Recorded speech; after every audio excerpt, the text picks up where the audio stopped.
Well, welcome everyone to the Public Safety and Veterans Subcommittee. We're going to start off by calling this meeting to order. Is there a motion to approve the minutes of September 20th? So moved. Second. All right, we have a motion and a second. All those in favor say aye. Aye. All those opposed? The motion passes. We have call to the public, item number 3. Jerry, come on up. You can sit down, or if you like the microphone.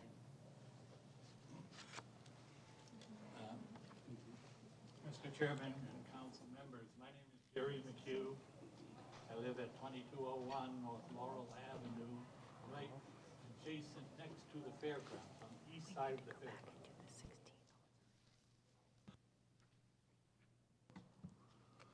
Just on the east side of the fairgrounds. I know that all of you are aware of the FAA issue, but I'm here for a different reason. I'm 85 years old. I served in the Korean conflict. I have some medical issues, and I've lived in my house for over 50 years, and during that time, I've tried to maintain it so that it would have a value. I just recently learned from a realtor that the equity in my house has suddenly dropped because of having to reveal that there is a flight route directly over my house. And if I were not to disclose that, I'm told that I could be subject to legal action. That if they found out later that they were under a plane route, then there could be legal action. So the figure they gave me, and I'm not going to exaggerate it. As a matter of fact, I'm trying to keep it down. They said by about a third. Whoa.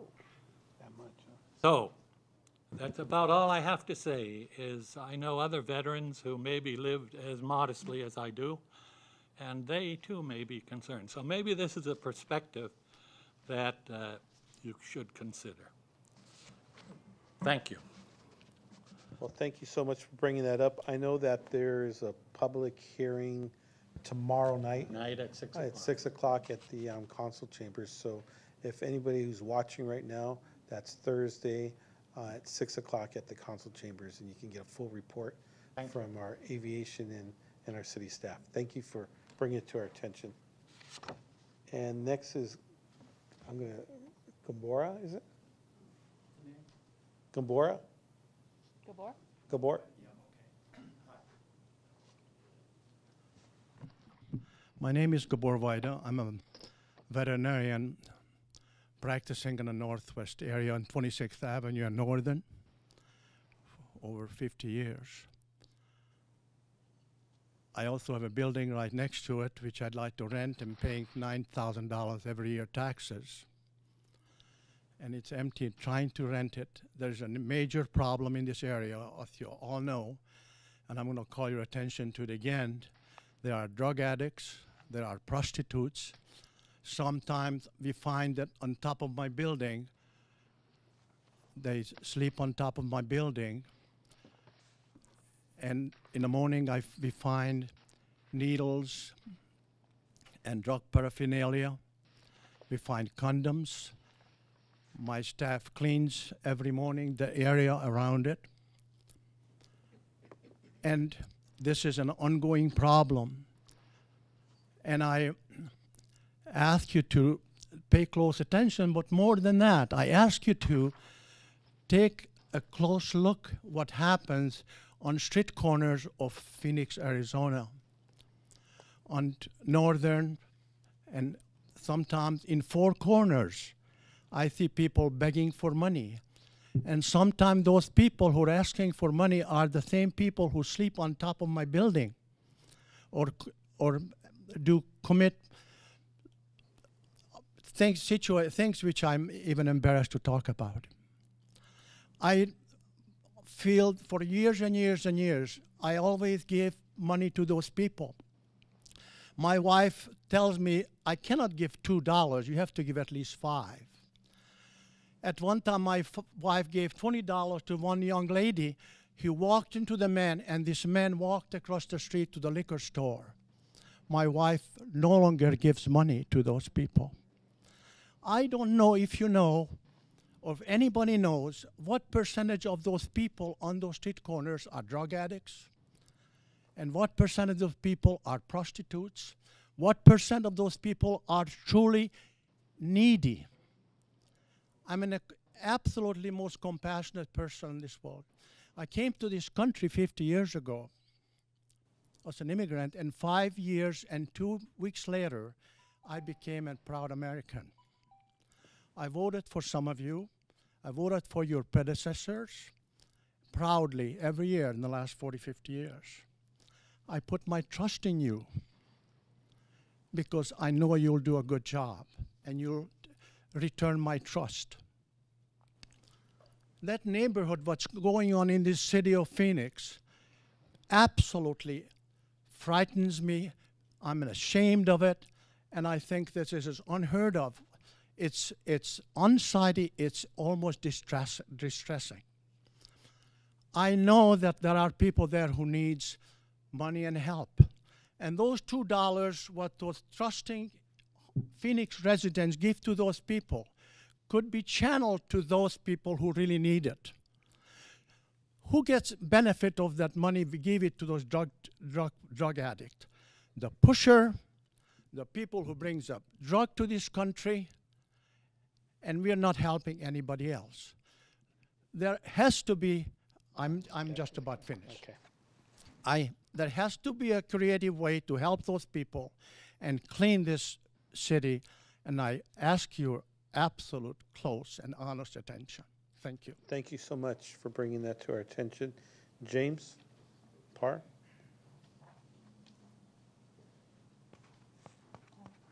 Council, I am here to speak about our problem we have in the city. The city of Ontario came up with a unique solution on how to stop street drag racing. The vehicles are seized, and the occupants that are committing the crime get to watch their vehicle get crushed. Once they go through all their court proceedings. Plus, they also have to make restitution to the city for any first responders and any problems that they were entailed in that illegal act. I think the city of Phoenix could probably adopt some similar program to that, because we do have a serious problem out here. And when these guys put all this money in those cars and watch them being crushed, that might send a message to somebody else. We don't tolerate it in this town. Good point. Thank you. Thank you, sir. We'll look into that. Alrighty, and that's all the call to the public that we have. And we're going back to the minutes. Can we have approval of the minutes for September 16th, 2014? Move approval. Second. All right, we have a motion and a second. All those in favor say aye. Aye. Aye. All those opposed? It passes. So now we're on items 4 through 5. They're information only. I'm not sure if any of my colleagues need more information on. And do we need a motion on the other set of minutes as well? We did that already. Oh, the motion was for both days? Okay.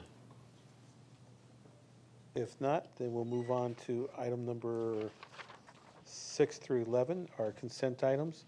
Not sure if anybody has any questions or if there's a motion to.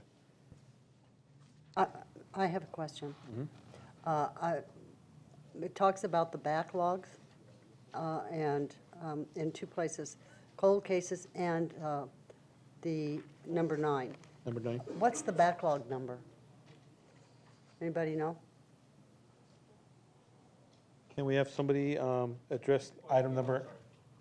If you're getting grant funds to take care of backlog in cold cases and in DNA capacity, I'm just curious what the backlog numbers are. How far are you behind? Be happy to answer some of those questions.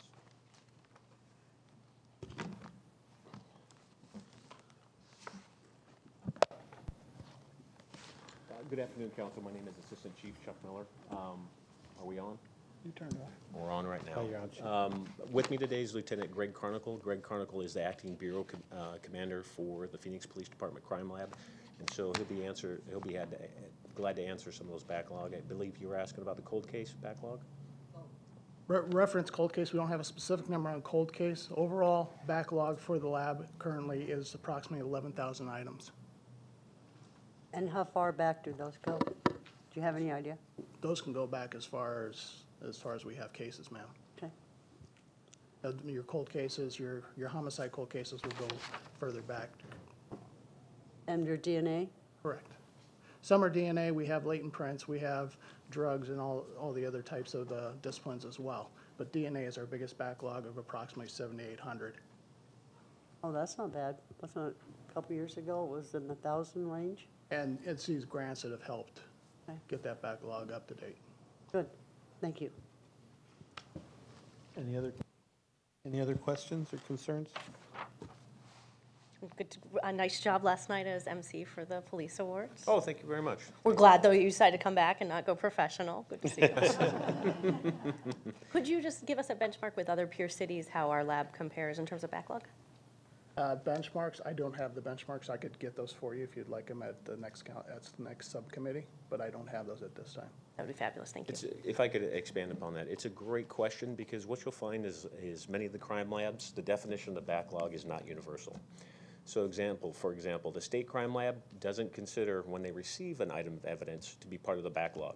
They only when they physically touch the evidence is that considered part of the backlog. We track the backlog as it comes in from either the case agent or the detective. And so that's why when you're comparing backlog to backlog, we need to look at, hey, what the definition is for each individual crime lab as far as how they deem what is a backlog. And so we'll be glad to come back with that information too. Great, thank you. Can I ask one more question? Councilwoman? Chief, isn't it also when the detective or whomever submits it and asks testing could be on multiple things? So it could actually end up on multiple backlogs? Am I saying that correctly? I mean, As far as the chain of custody, Yeah. it's very possible, because it'd be easy to have, let's say, the cup that the councilman has in front of him. It could be processed for latent prints, and then it goes over to DNA for swabbing, and then the cup, and so it can go through many different disciplines in the lab, and so as it's tracked through the lab, it would show up on multiple backlogs. but it doesn't get hung up if you've got a backlog there. It could still, something could be shot over, so, No, it depends on the item of evidence, because there's a sequencing that must be Okay. done to make sure that some of that evidence isn't lost. And so when a specific item, let's say the cup is swabbed, that means we take the risk, if we swab before we check it for latents, we're gonna damage the latents. And so there's a certain order that the evidence actually has to come through. And so as it works its way through, depending on what the request is, it could be just one request for latent prints, or it could be a series of different disciplines that it needs to be looked at. thank you. You're welcome. I would make a suggestion that maybe we put this on a future agenda item, report on our crime labs, and get a little update on it. Absolutely. Any other questions on consent items?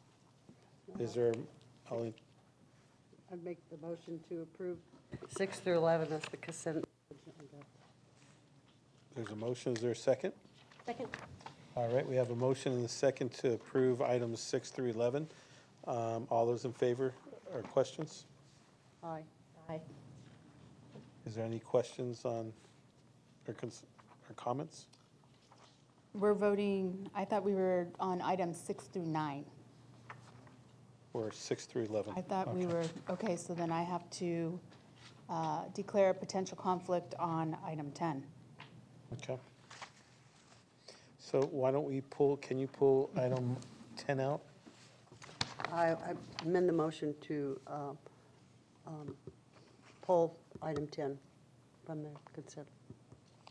Alrighty, so then we're voting on items 6 through 11, excluding item number 10. All those in favor say aye. Aye. Aye. All those opposed? The items pass. Now we're on item number 10. Move 10 for approval. We have a motion and a second. Any questions or comments? Conflict?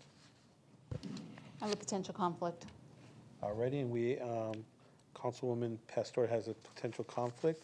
All those in favor say aye. Aye. All those opposed? It passes. And now we're on item number 11. No, I'm sorry, 12. Yeah, we're on item number 12.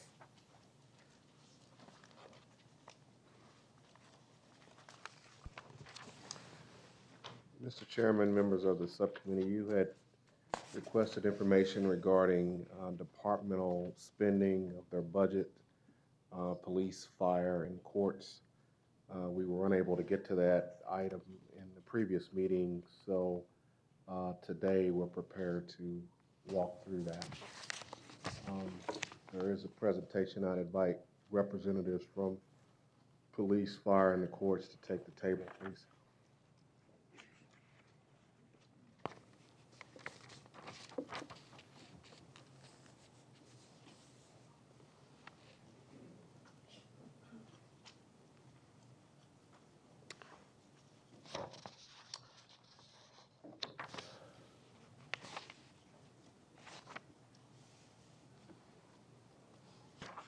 First up should be police packet.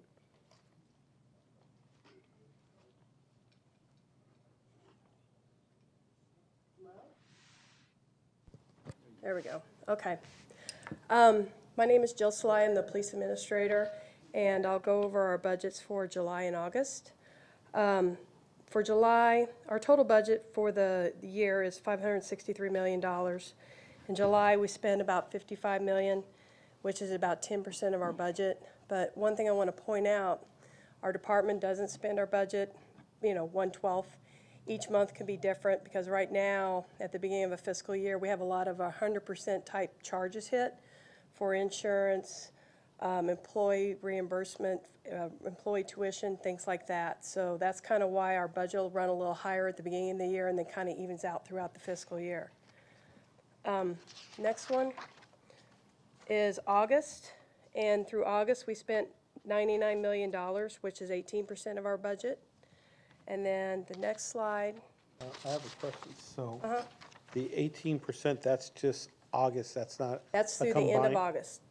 It's Oh, year-to-date. That's July and August, okay. Yes, all of these are year-to-date, Okay, perfect. okay? Combined. For July, our top 5 budget expenditures is always going to be salaries because salaries basically makes up 92% of our budgets. Overtime, holiday pay, standby pay, and then capital outlay. We actually had a grant for some lab equipment that we purchased in July. For the month of August, again, salaries, overtime pay again, holiday pay, standby pay, and then our jail bill. Our first month of payments for our jail bill hit in August. For the last 3 fiscal years, the department has come under budget in total and also in general fund. So we have been diligently watching our budget every fiscal year.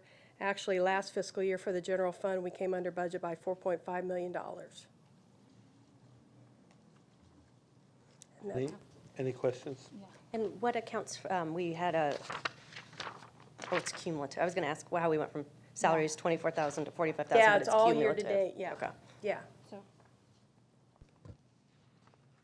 So in the future, since we're going year-to-date and month by month, if it's possible to percent spent that month and then the total, because it can be confusing. What, doing month by month? Okay, Yeah, okay.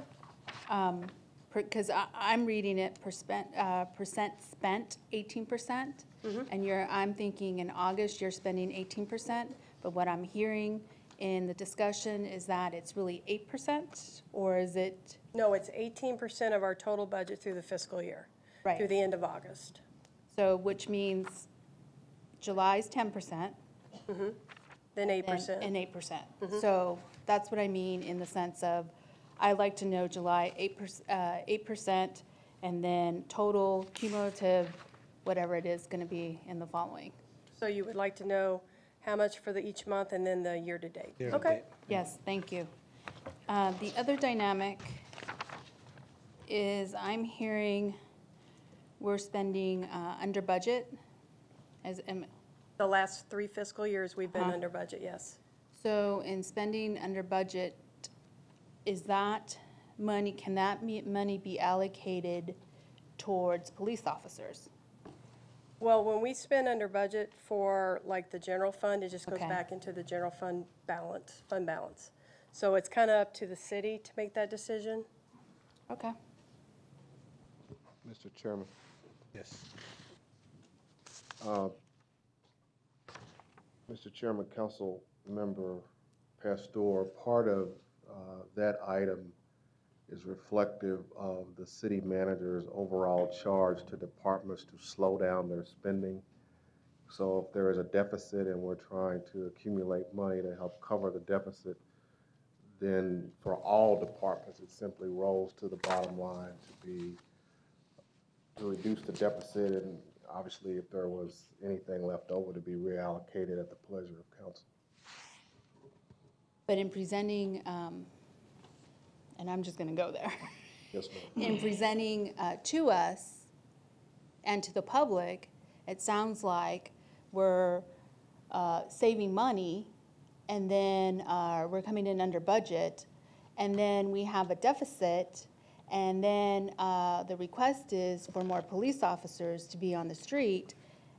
If we're breaking down our accounting right here, it's showing that we're underspending. So I think we need to be clear on how we get to where we get to in the bigger picture, because the public's going to ask that question.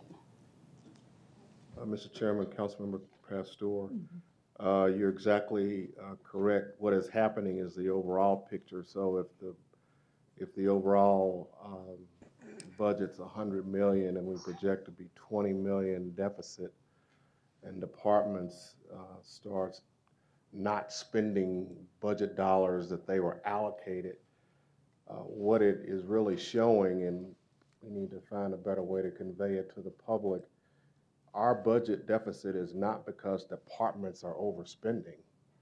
It's coming as a result of the revenue estimate being off.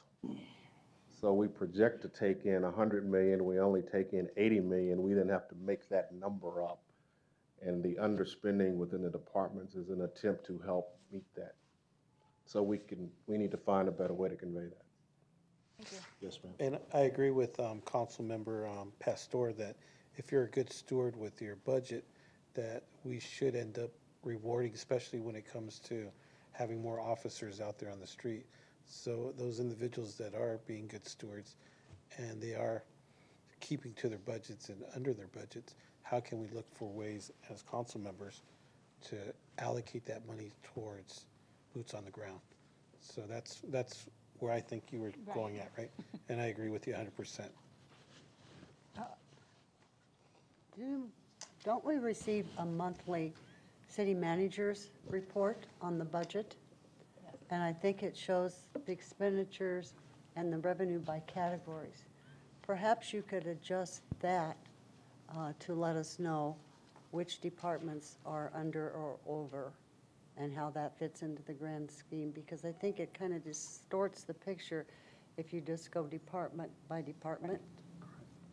And there's got to be a way to do it. I'm just trying to put out a suggestion on how, because I want to hire officers, there's no doubt about that, but in the meantime, I don't want to decimate a whole nother department if they're counting on that same pot still being there. So I think we have to look at that, and that would give us a monthly accounting and a heads up on what the direction's going.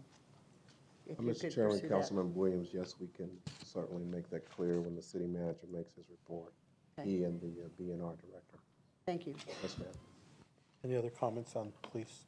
I do have a comment. So in looking at that monthly report and breaking it down category or department by department, on that, I don't have it in front of me, but on one of the boxes, or some of the categories says healthy, fine, need to watch.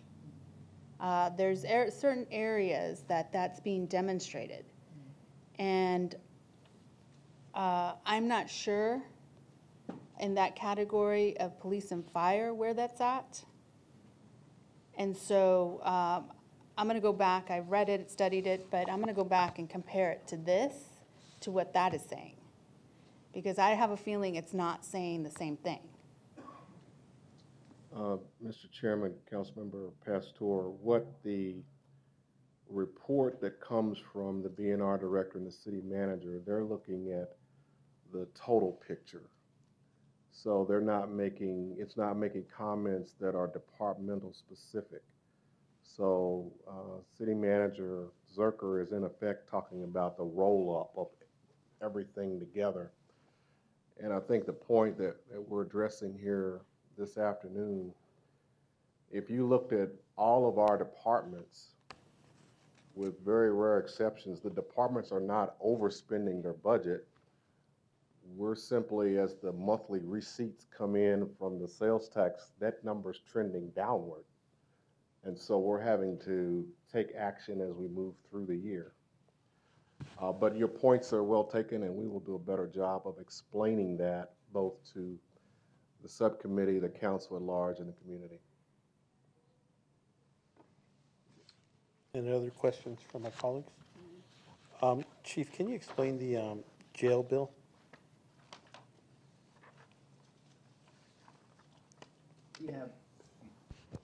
We have a contract with the county in relation to incarcerating prisoners as they come in. It's a standard contract that I'm not sure if it's It's an annual. annual. That's Yeah. right. We have an annual contract with the DSO, and they charge us for housing our prisoners. Depending on how many prisoners, that's how many, Absolutely.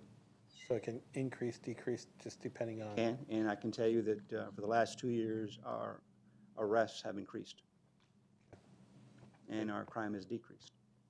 Perfect. Thank you, Chief. We'll continue with the courts. Good afternoon, Mr. Chair and the members of the subcommittee. I'm Don Taylor. I'm the Executive Court Administrator. As you can see on the screen in front of you, the court's budget this year is just over $29 million. And in July, we spent a little over $3 million. Much like the police department, as was spoken about a moment ago, we incur some front-end costs at the beginning of the year that take us up a little bit over the 1/12 for the year to date. If we could go to August, just to add to the confusion, we did not put in the cumulative total, but we will, in fact, include that from here on out. August actuals, a little over $2 million and about 7.19% for that particular month alone. If we look at the next one, if we break it down with what our major or our largest expenditures were in July, you can see that they are almost overwhelmingly personnel costs with salaries, pension contributions, the health insurance program. Our big ones earlier in the year were transportation services. We contract, for example, with Maricopa County Superior Court for providing jurors for the court and for the trials, and we pay them per diems and fees to drive back and forth. And our contractual services during that month were for the input and data entry on the traffic tickets that are handwritten out in the field by the police. So we actually use a third-party vendor to get the data into our system. We found that very effective. And this is one of the things that we actually expect to see going away, hopefully completely in the future with the advent of e-citations under the new RMS program with police. If we move on to August, again, you can see it's overwhelmingly personnel costs. And then if we move to the final one, you can see the court's budget there over the last 3 years. Like police, we have come in anywhere between 2% and 3% over the course of the last 3 fiscal years, and would expect to continue doing that. I'm available for any questions that you might have. Any questions from my colleagues? All right, thank you so, Ms. Gallego. Can you talk a little bit more about on the contractual transportation services, how we audit that and just so that's jurors being reimbursed as part of their pay for the mileage between home and? Correct. We audit directly by looking at Superior Court's records about how they operate in that regard. So our audit department covers that, not the counties? Well, we don't specifically do it through the city auditor. We do it ourselves Okay. in-house. So you, okay, the courts, Yes. your department, great, thank you. All right, and then next we have the report from the fire department. Good afternoon, Chairman and members of council. My name is Ken Lake. I'm the deputy chief in charge of actually managing the budget for the fire department. So I'll kind of go through the same steps as my colleagues here. So our annualized budget in July is $300,482,303. For the month of July, our actuals were $27,892,000, and the percentage spent was 9.3%.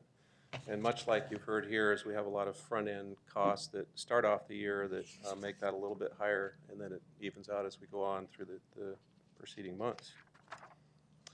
So in August, the budget's $300,482,303. August actual expenditures were $22,667,013. Our percentage spent, we're going back to the police model of the cumulative here, so we have 16.8% spent. So then as we look at our expenditures in July, we had three expenditures that really stood out. Again, one is salaries, $14,998,939. Medical services, which is our one-time hit. It's actually for our medical director that manages our interface with our crews that are out actually providing medical services on the street, and the health center that takes care of our members. And then constant staffing, which is our staffing of our trucks, which was $1,154,000. The balance of the other two, number 3 and 4, were a combination of commodities and contractuals, and none of them stuck out. They were pretty much even. They were in the $100,000 to $150,000 range, so it was pretty hard to nail down a 4 and 5. In August, it was much the same. Salaries, again, were the highest, $13,730,000, with constant staffing being the second at $912,060.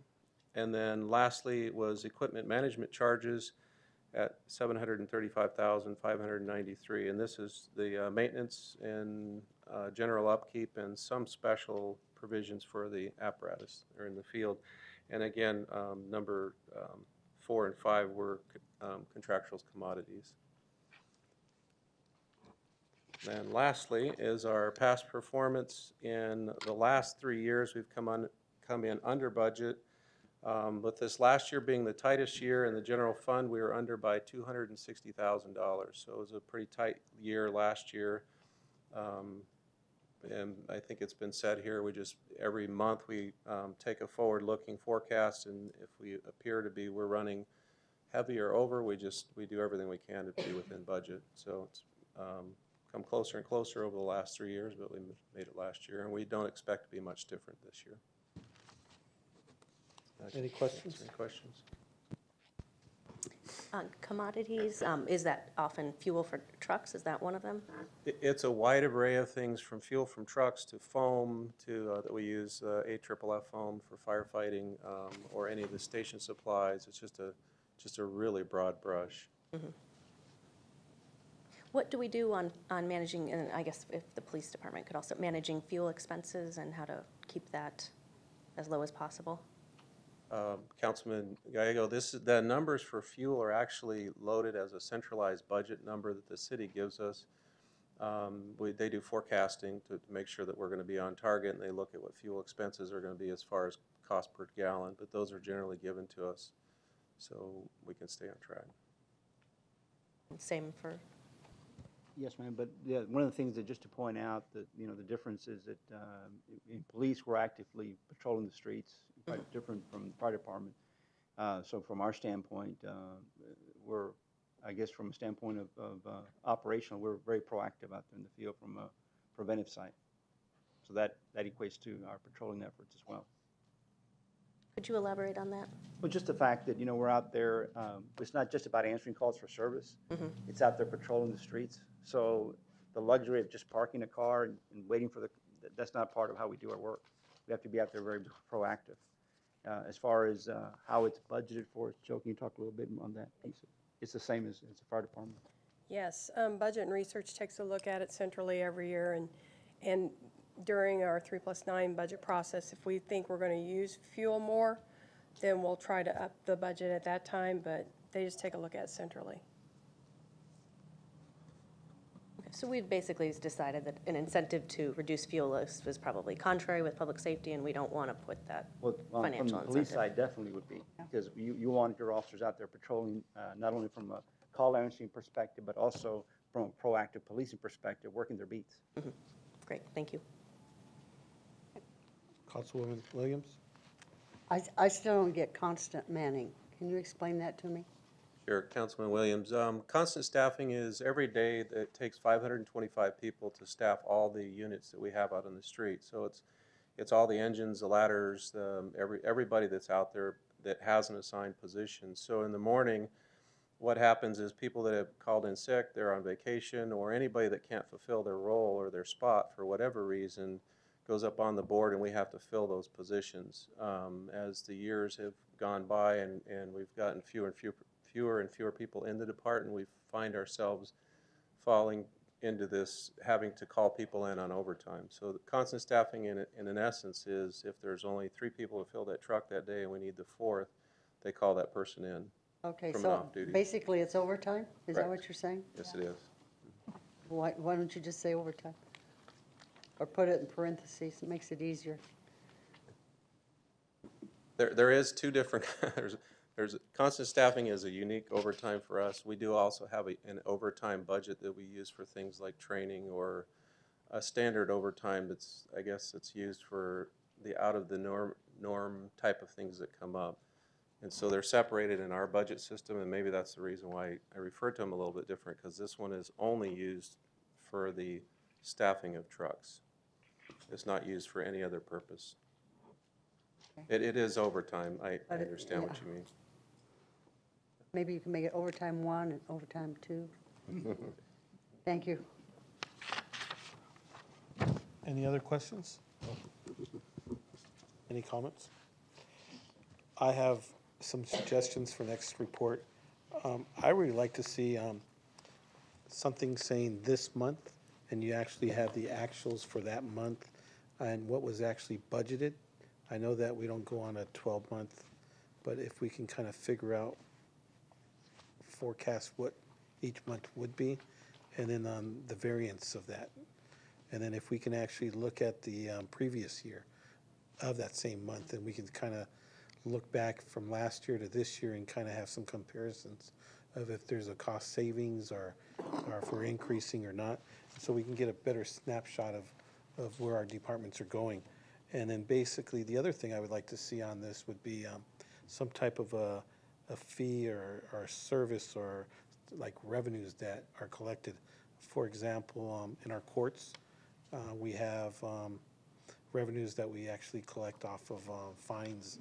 And I'd like to see how that's, if we can actually put that in there, total revenues, and if it's with the police grants and all that, that we can actually put that in so we can kind of get a snapshot of where we were last year when it comes to revenues and grants and all that, fines, and with the firefighters, I believe like ambulance services and that kind of stuff.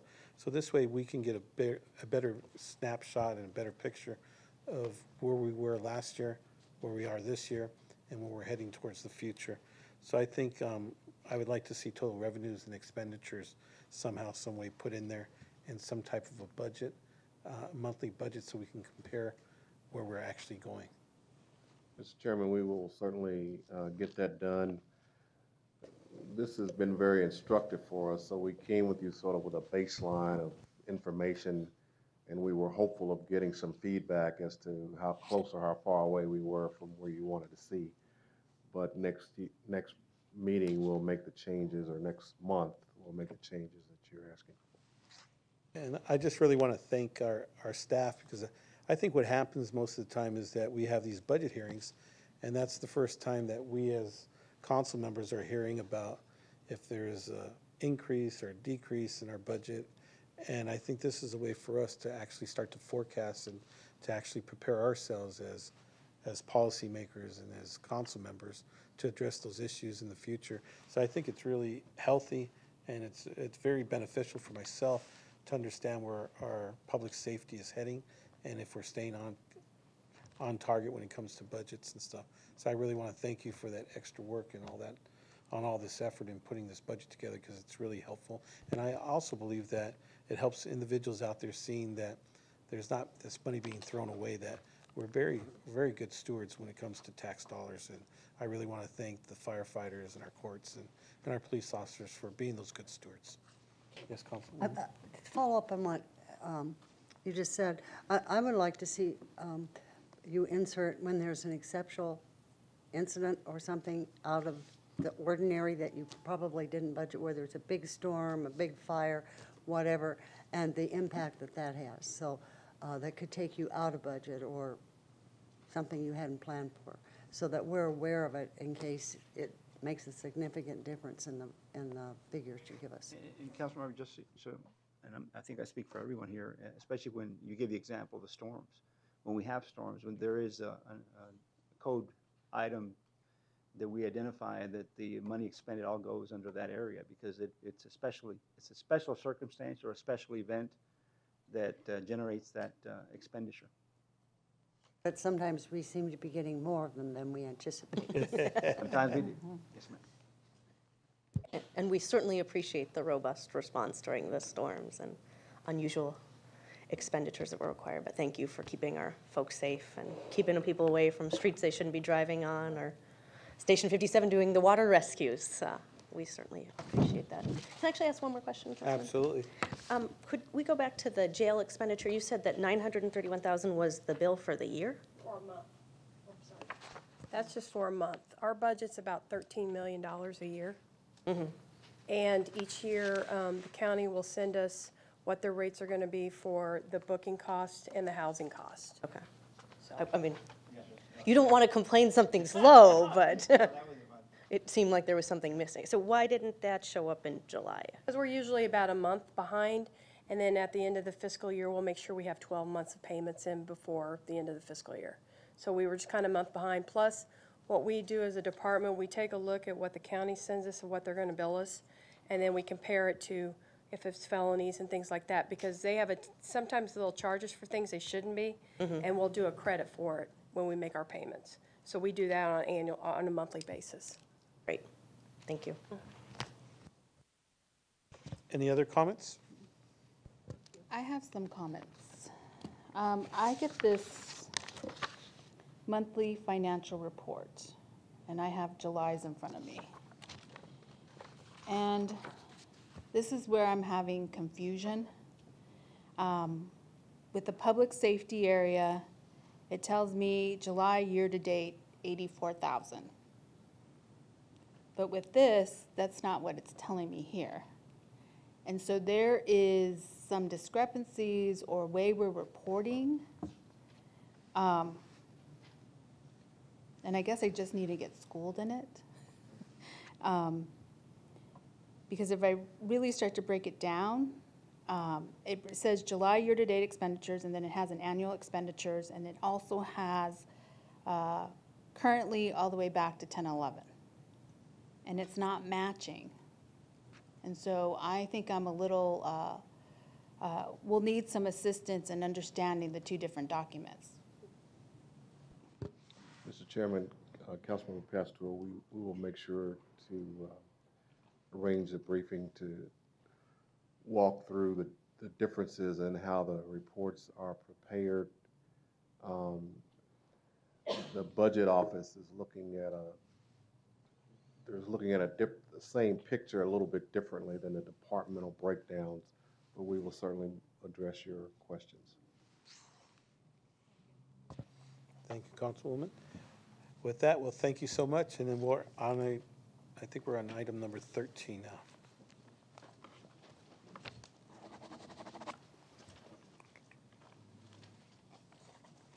It's an update on neighborhood block watch programs.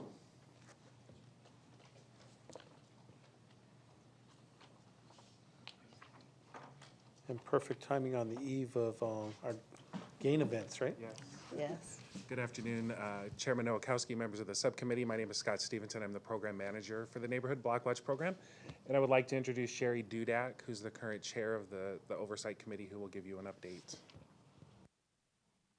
According to the report that you have, you've given some information on the program that on October 3rd of 2012, the council approved several amendments and changes to the grant requirements. And there have been some questions brought to us about about lighting and the new policy that we have in place. And I'm here to answer any questions that you might have about that, of how it's being affected, how many block watches are applying, what kind of information we're giving to them about how they can use the other funding. Do you have any questions on block watch funding and the programs? Council Member Williams? Sherry, did you just say that you changed some of the categories and for lighting or whatever, and you now allow different items? What we do for lighting is, there was a lot of bills coming in just for APS and SRP for the hourly lighting, okay? And some of the grants were coming in at $8,000 and $10,000, and that's all the grants were for. So the committee, we formed a subcommittee and came together to talk about how can we encourage sustainable lighting? How can we educate the community and give them ideas of other ways that they can use this funding? So we brought in solar, we brought in LED, we brought in other topics to educate the committee on this lighting, what it would cost, how it can be used, how it would serve in the communities. We also met with SRP and APS to talk about conversion of lighting, because most of the lighting that was being asked for, it was just to pay for the electric bills. Besides just paying for electric bills, we wanted the communities to expand and look at things that were going to be more productive for their areas. They were going to be more sustainable. They were going to help lower the costs. And so we did a campaign just to do that through Block Watch Advisory Board, through other councils, through members of this committee. And we came up with this plan and educated the community about how we were going to lower these expenses. But we told them, we're not just lowering this money. We want you to look at ways to improve your community. Can you get sponsors? Can members of your community, these 4 people, sponsor that light? These 10 people sponsor that light? Can you talk to your business areas? Can you get any help from them? Can you put on some kind of sale? Can you raise money to help sustain the lighting? And then we wanted them to have time to look in how they could change their lighting from just the kind of lighting, the dusk to dawn lighting they had that has become so expensive. And we have found, we actually have the numbers of grants over the last 2 or 3 years, and they've changed very little about how much they are asking for. There's between 8 and 10 grants that ask for hourly lighting, electricity lighting for their neighborhoods. But we have found that they are now taking part of their grant funds and actually putting in lighting that's going to last longer. That's going to be LED lighting. It's going to help lower the costs for their communities, but still keep it safe and well lit. The program was set up so that there would never be less than 25% of the grant that can be asked for lighting. But we encourage groups to say, if you need new lighting, if you need to convert lighting, that 25% you can have for your old lighting until you can actually change some of your poles, till you can actually make a difference in your individual communities. So they have an opportunity to get more lighting or different kinds of lighting if that's what they need. I'm all for it. I mean, I think that's a terrific idea, and the lighting, I'm sure, is very necessary. Is there any way that when they're purchasing some of the lighting, the LED or whatever, can they use a city procurement process? Maybe we're cheaper and maybe we're not. We've been told. Government doesn't always get the cheapest price. Right. But it just seems like if there's a bulk way and you know how many have put in their grant, Right. we could help them get a lower price to help encourage people to make the change. Chairman Nowakowski, Mrs. Williams, We've received legal advice in the past that perhaps we shouldn't let, because these are community groups with no connection to the city, that we shouldn't, the contracts we negotiate are at a special price based on our being a government agency. And there's really only 1 or 2 firms that we know of in the valley that can provide affordable solar lighting, LED lighting to communities. And we don't want to be in the role of actually suggesting vendors and possibly showing favoritism to a specific vendor. Yeah, I don't always agree with legal. I think that they are part of our community. We recognize them, we give them money, we set the regulations for them, and I think they're very much a part of this city. So I disagree with legal on that one, so thank you. Any other comments? Councilwoman? So it's, for the lighting category, I would just want to make sure I got this correctly. Are we treating O&M, so paying your electric bill, the same? Or is it a different pot in 2015 versus putting in new lights? No, in 2015, no more than 25% of your grant, if you're asking for a $10,000 grant, then only 25% of that grant can go to pay existing lighting billing that you have for lighting that's already in there. But you can use a portion of the rest of the grant if you want to apply that other part to put in different kind of lighting. Fabulous, because it does seem like helping with this one-time capital expense. Right, right. Makes We want more it, sense than yes, becoming a FEMA a regular stream. bill that we have to pay every year. Agree with Councilwoman Williams, thank you. This seems to be like a very, very good policy. Thank you. And I guess, I'm sorry, Yes. When you have a block watch that applies multiple years and is unsuccessful, can you talk about what you do to help them through the process? Go ahead. Chairman Nowakowski, Councilwoman Gallego, we do. I came out of this program in February of this year, and we have already met with a number of groups that were unsuccessful last year to help them become successful in future years. So we definitely are open to meeting with them. We are going out during the entire month of November. Our new grant cycle opens on November 3rd, and we are meeting with dozens of groups. If there's one group in particular, we'd be more than happy to meet with them.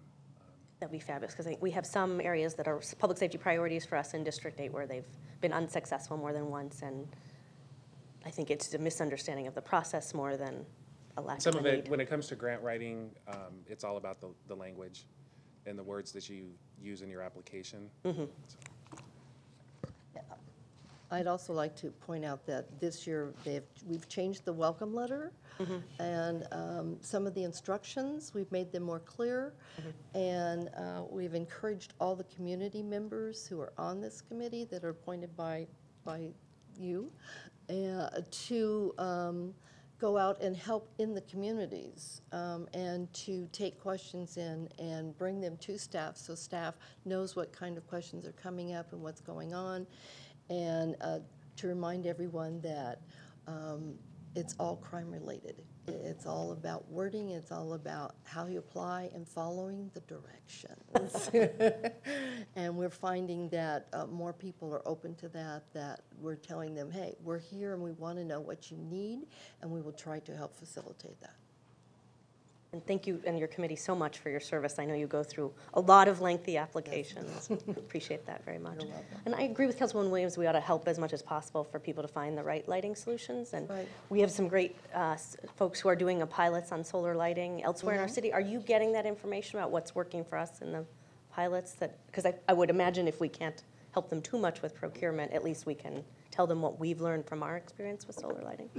I think that information would be very valuable to share with not only the Oversight Committee, but the community at large that comes to our meetings. Great. Might as well learn as much as possible from the work our staff is working very hard on. Thank you. Thank you all. So, may I speak? Councilwoman, absolutely. So this new policy affects mainly a lot of my district in the urban core. In particular, the canals. Yes. And the businesses around there are not large businesses to go solicit funds for lighting in the alleyway or in the canal.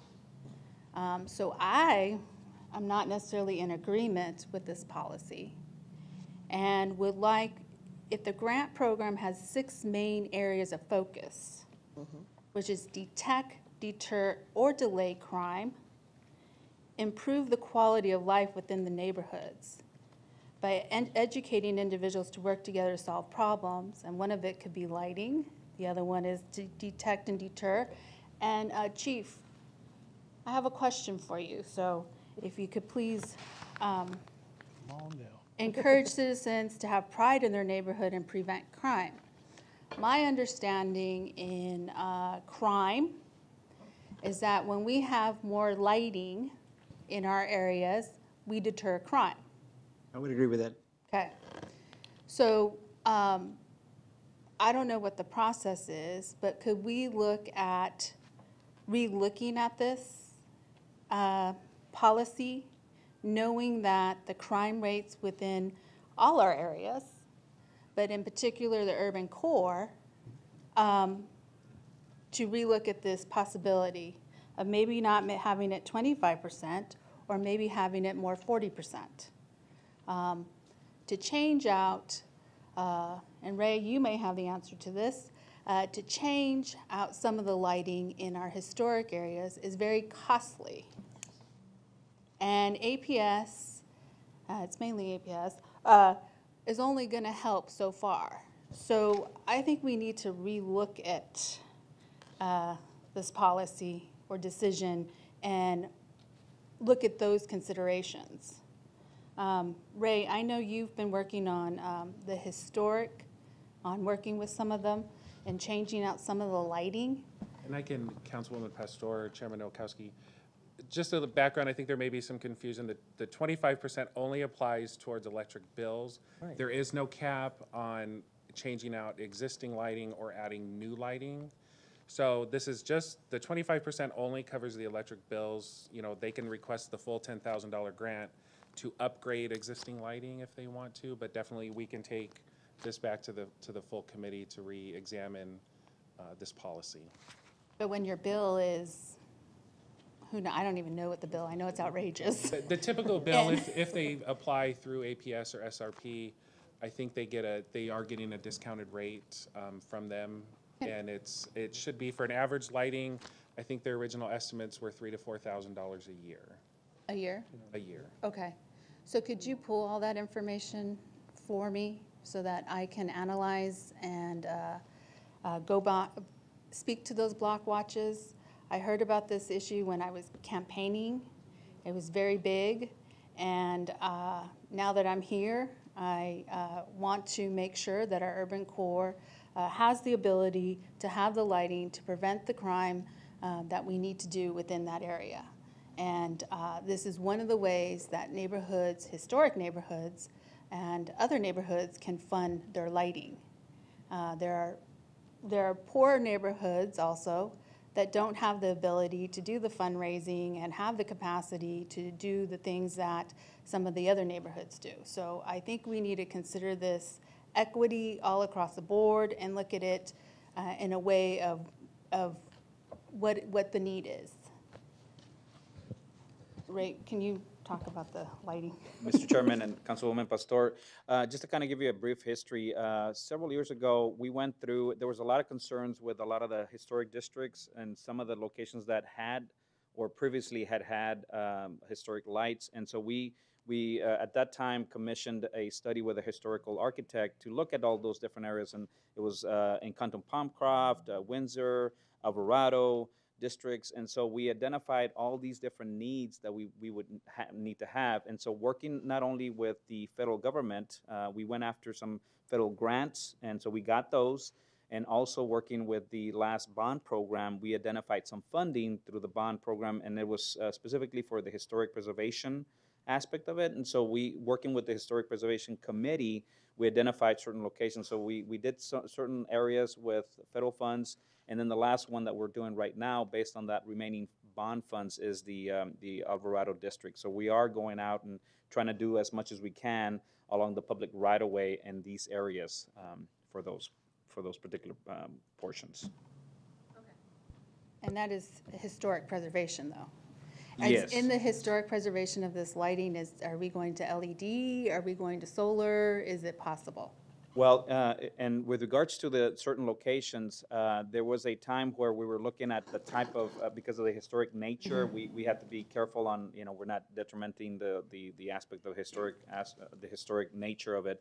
And so we've been working with the vendors to try to make sure that we can get a better, better light that provides, better quality of light for those areas. So we are using the best, based on the fixture, for those types of historic lights to provide those best lights out there. Okay. Is the application in Spanish? Chairman Nowakowski, Councilwoman Pastor, at this time it is not. So when's the next application going to be released? The 2015 application opens on November 3rd. So I believe that's about 2 weeks? Yes. So there is a possibility to get the application in Spanish? We can certainly try. You could ask Judy. Thank you. Any other comments or questions? Well, thank you so much for everything you're doing with our Block Watch program, and keep up the great work. We're going to move item number 15 up. And that's the recommendation to amend our city's code 36-128. Mr. Chairman, this is an item that has been worked on jointly with Streets, the Police Department, and the Law Department. So we'll have a joint presentation.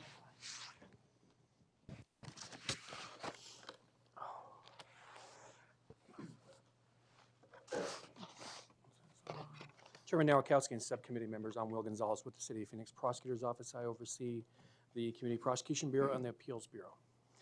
We are here in response to a request from the subcommittee as to how we can improve pedestrian safety for the residents of our residents here. And Streets, Police, and the Prosecutor's Office and the Law Department have been doing some research, and what we found is that Phoenix metro area was identified as the 9th worst region for pedestrian injuries and fatalities. I believe you have an article there that mentions that. We also noted that the street ordinance had not been updated since 1962. And as Lieutenant Giordano will describe, our pedestrian safety issues in the city of Phoenix are a growing concern for us. Mr. Chairman, members of the subcommittee, thanks for having me today. Like Will said, I am currently assigned to our traffic bureau. I oversee motorcycle officers on the southern part of the city, as well as I oversee our vehicular crimes unit that responds to all serious and fatal traffic collisions. Upon my assignment there almost 2 years ago, what I found was we go out on a lot of car pedestrian collisions. And what I found when I went out there and looked at the dynamics of those collisions is that most of them are avoidable. As you see from the slide above, we have over 500 collisions involving pedestrians every year with vehicles. That's, in my opinion, unacceptable. We also get approximately 40 fatal collisions every year involving pedestrians. So what we started looking at specifically is pedestrian movement on the roadway and how we can increase the safety of the pedestrians in our city.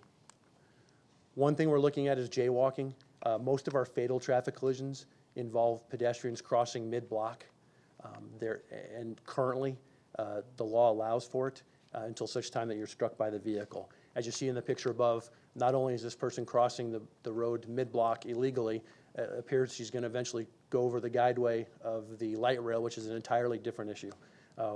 Part of the programs that I've been doing over the last couple of years are addressing pedestrian safety. I've done a corner to corner where I did a media campaign. We did education and enforcement, trying to get our citizens to cross at intersections where it's much safer. We also did a safety program with our transit bureau to address exactly what you see above, is people crossing the guideway. Again, we're trying to control pedestrian movement, get them to use crosswalks, marked or unmarked, because it's safer for them. One thing that I've noticed going out on fatal traffic collisions is, unfortunately, someone is killed, and then there's always another side to that, and that's the one you never hear about. You never hear about the driver of the vehicle. In this case above, this person was driving the speed limit, not breaking any traffic laws, driving within their scope, and what happens? A pedestrian walks out in front of them, and that's the damage that's caused to that vehicle. So one, you have the pedestrian that's killed, and two, you have the trauma to the driver inside who has to live with that the rest of their lives. What you cannot see, it's very small in the back far corner, is the shoe of the pedestrian. these types of collisions have a huge impact on everybody involved. And again, that's what we're trying to do. We're trying to control pedestrian movement in a way that will make it safer for everybody. I'm going to turn it over to Kerry now, who's going to kind of give you some brief rundown on median islands. Thank you, Matt. Chairman Nowakowski, members of the committee. From the street department perspective, one of the areas that we are having, that we're particularly seeing exposed pedestrians, or exposure to pedestrians, are the median islands that we see. Most of our median islands are going to be typically located on arterial streets or freeway interchanges. They're not specifically designed for pedestrians. They're typically designed to carry additional street signal equipment.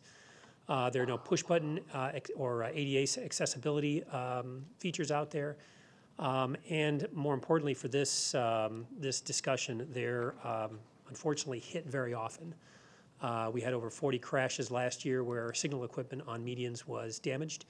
What we're hoping to do as part of this ordinance is to reduce the exposure to pedestrians by giving police a tool to get them off or keep them off of the median islands.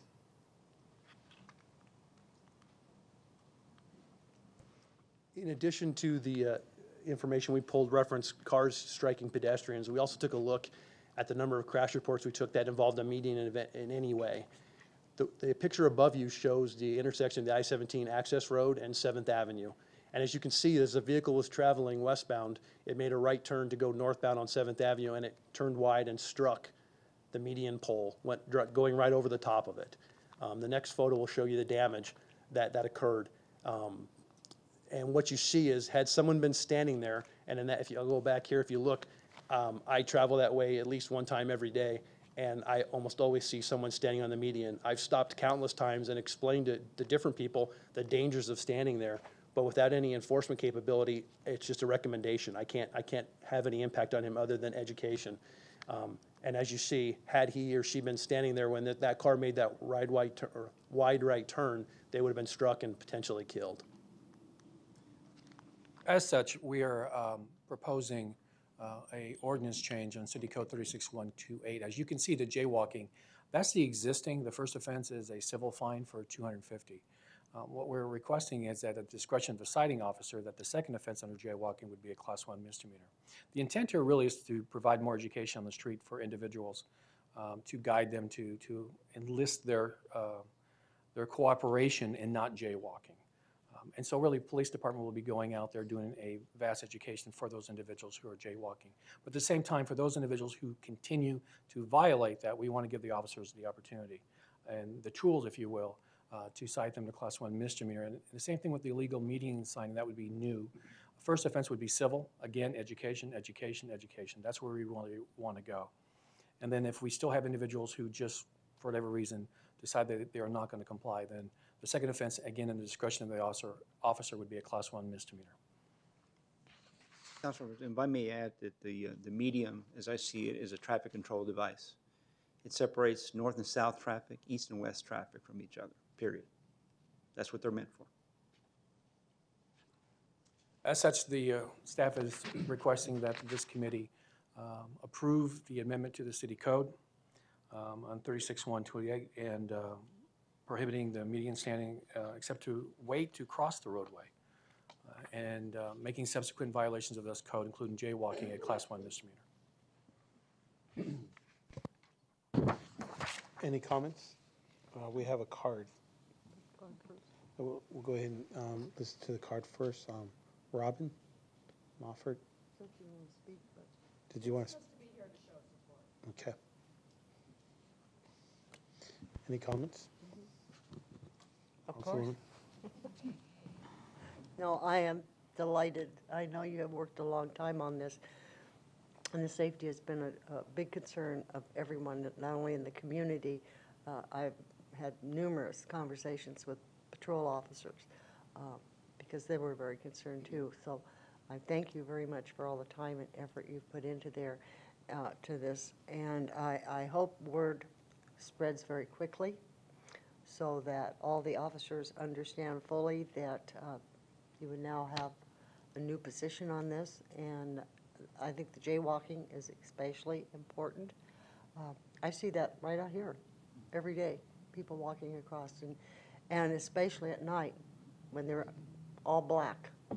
And it's so scary. And I think once a few tickets are written, attitudes will change because the message will be heard loud and clear. So thank you. Any other comments? I have comments. Councilwoman? If this ordinance is approved, how are you going to educate? We educate all the time. We do the best we can.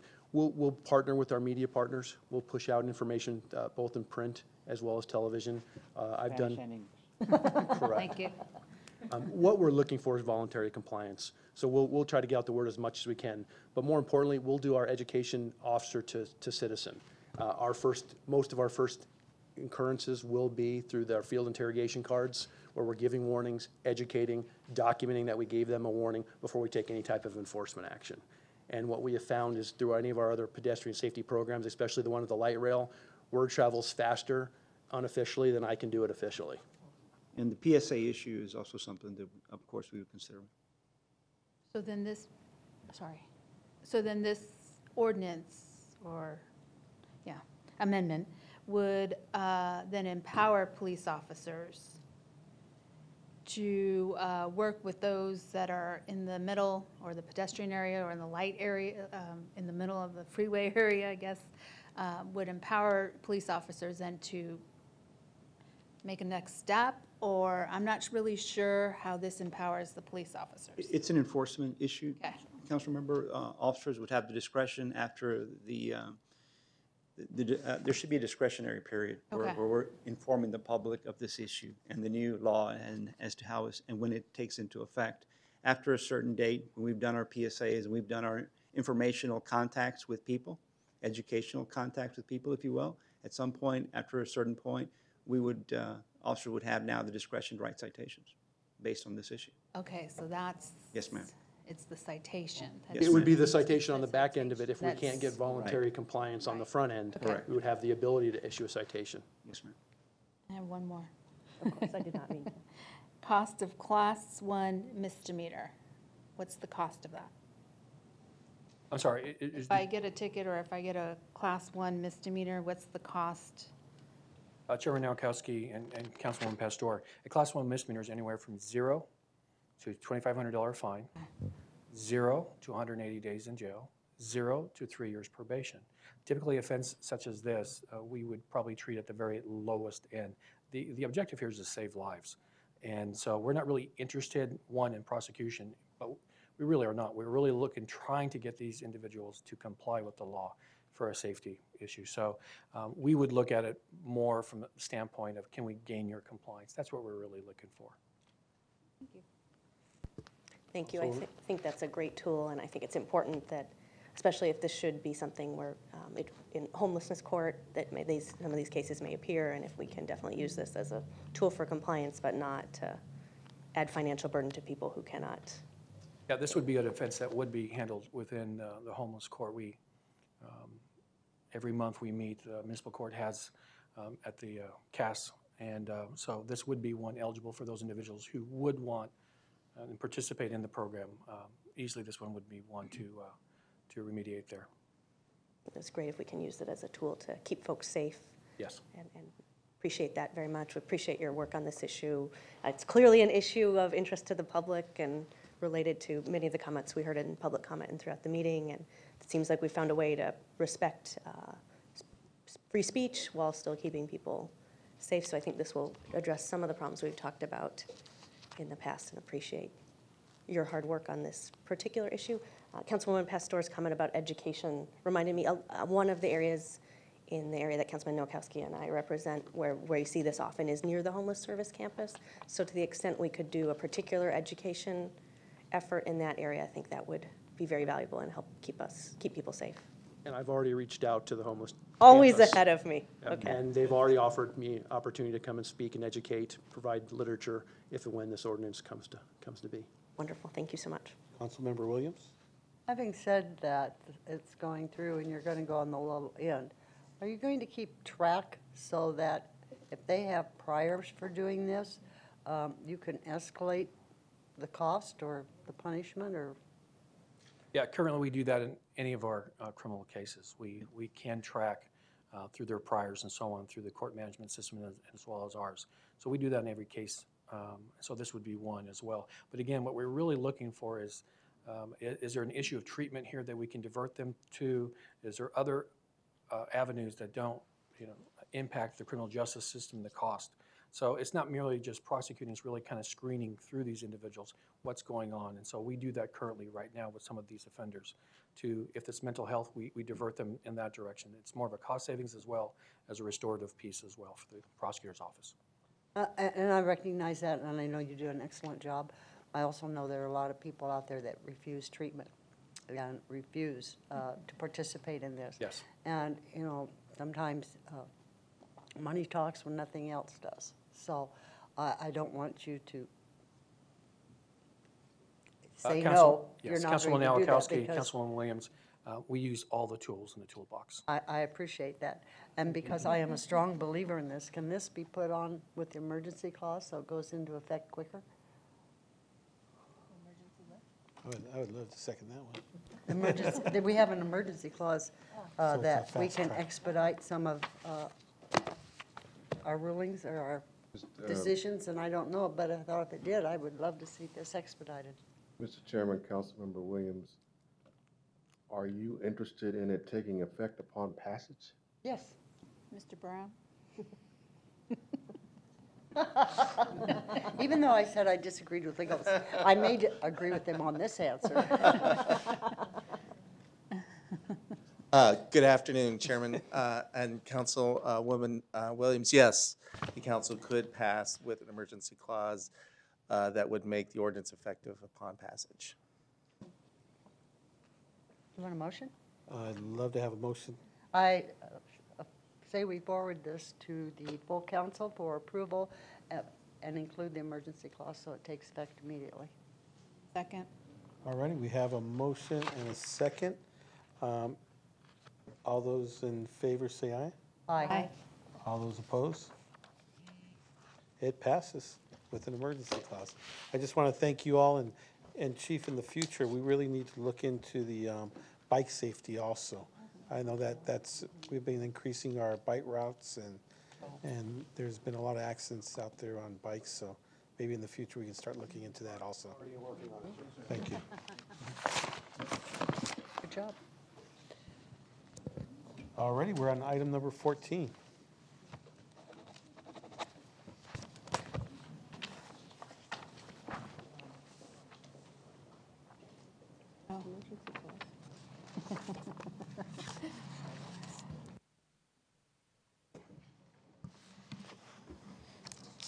Hello, I'm Lieutenant Sal Frenny of the Public Affairs Bureau.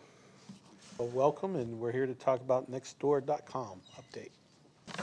Yeah, Nextdoor.com is a initiative that allows residents of the city to join an online group for their neighborhood block watches.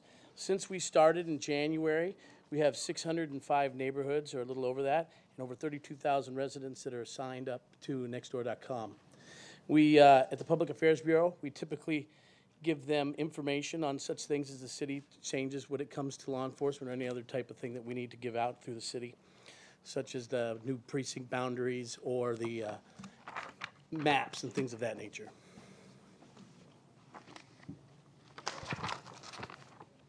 Does anybody have any questions or comments on nextdoor.com? Is the police department taking the lead on monitoring this, or is it in partnership with neighborhood services? Can you talk about how we coordinate across the city? We are taking a lead on that. We take care of the Nextdoor for them. I mean, Nextdoor.com does it themselves. It's free, and they provide that service. And we talk about public safety events. Mm-hmm. If we saw an issue that were probably best served by another department, do you ever forward those to them, or is this something where we should get the PIO's office involved in making sure we are the have PIO office in the for public affairs. the city? Right, we can definitely do that. We Okay, can great. send out information for other departments. Mm-hmm. Thank you. Just people, once they've contacted the city, they want to get a question answered, even if it's not the right department, and so appreciate your help in that area. Any other comments? I do.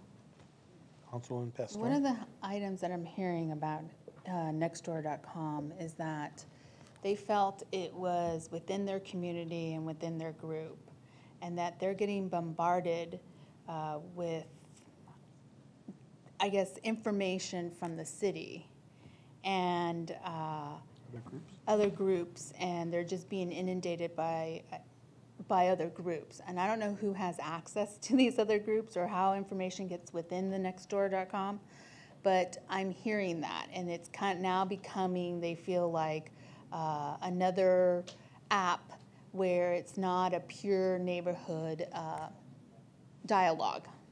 And there's, I guess they invite other neighborhoods to get involved, and then it becomes different groups of neighborhoods all in this conversation. I spoke to Nextdoor.com in preparing for this meeting, and one of the things they're doing is creating a new feature which they'll be able to turn off. So if a neighborhood has their community, they only want to listen to their people, they'll be able to turn off, let's say, the rest of the noise. But that's something Nextdoor is developing. That's not what we're going to be doing. So then it is happening. I mean, I'm just told, that's what Nextdoor told me they were doing. That was a feature for different groups. And that was a discussion we had in talking about our program within the city. okay. So last time, I don't know when, the last time we were briefed, and I think Councilwoman Williams asked this question, if we could have access to our neighborhoods within our area, within our district, and the answer was no, unless you've been invited or unless you're part of that neighborhood. So I have concerns that there's other groups on the Nextdoor.com when we're asking, can we have access to our neighborhoods or to our neighborhood groups, and the answer to us is no. And so I'm confused on how these other groups have got on to Nextdoor.com. I don't know what group specifically you're speaking of, but that was the feature they were going to try to create, a political feature so that you would have access to your political, your groups or your districts. And you would speak to them directly. That wouldn't be a police department feature, but that would be a Nextdoor feature, like another section. And so it's, Councilwoman Pastor, I think these are good questions. And so it's important to note that the Phoenix Police Department doesn't run Nextdoor. Right. And so we don't have control over the content or the partnerships that Nextdoor may partner with. I know they are still not soliciting business for revenue online yet. It's more about building the communities. And I know you have to live in that community in order to access the information that gets distributed to the community. So just to qualify your question, are you asking if Nextdoor.com can give a council person permissions to the neighborhoods in that council district? We can follow up with that. Yeah. In order to, for me to hear or to watch what the chatter is within the neighborhood, if there's something that we can view and solve real quickly, and for me, it would be a faster way of response versus waiting till I show up to a neighborhood coffee or a neighborhood chat and find out maybe 3 months later that this issue's been happening when they've been communicating on Nextdoor. And so that's the way I'm looking at it as a tool to help us communicate. We'll be glad to ask them. I actually have a speaker's card here, if you don't mind, if we have the speaker come up. Come on, Frank.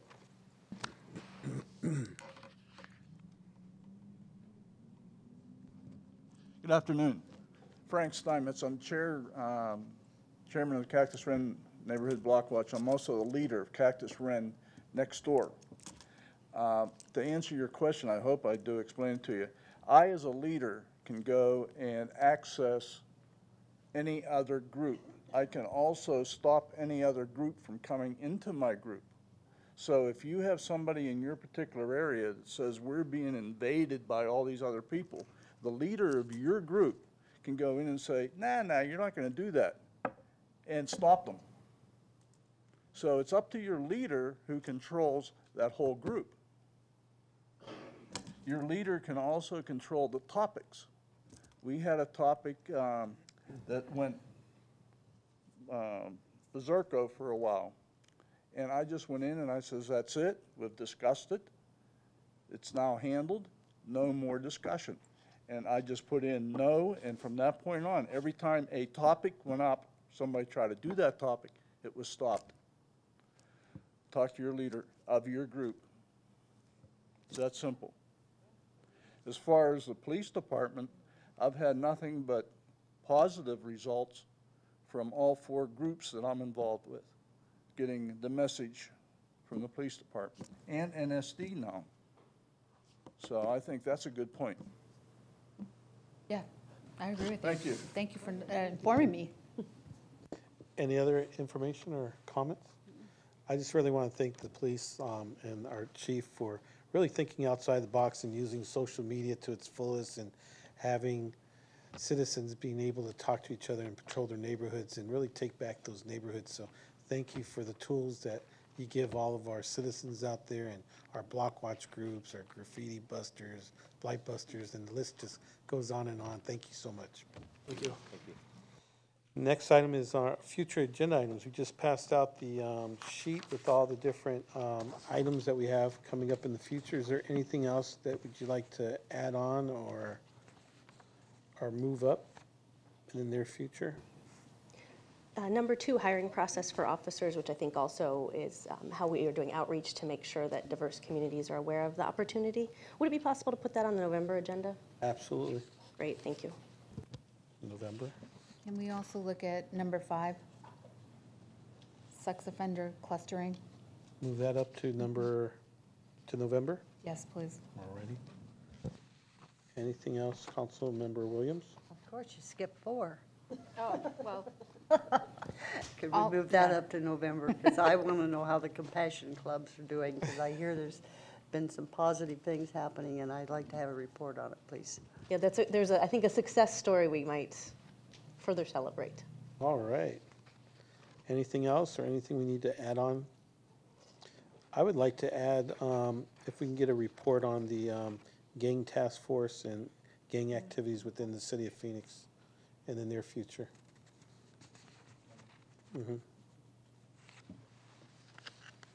Anything else?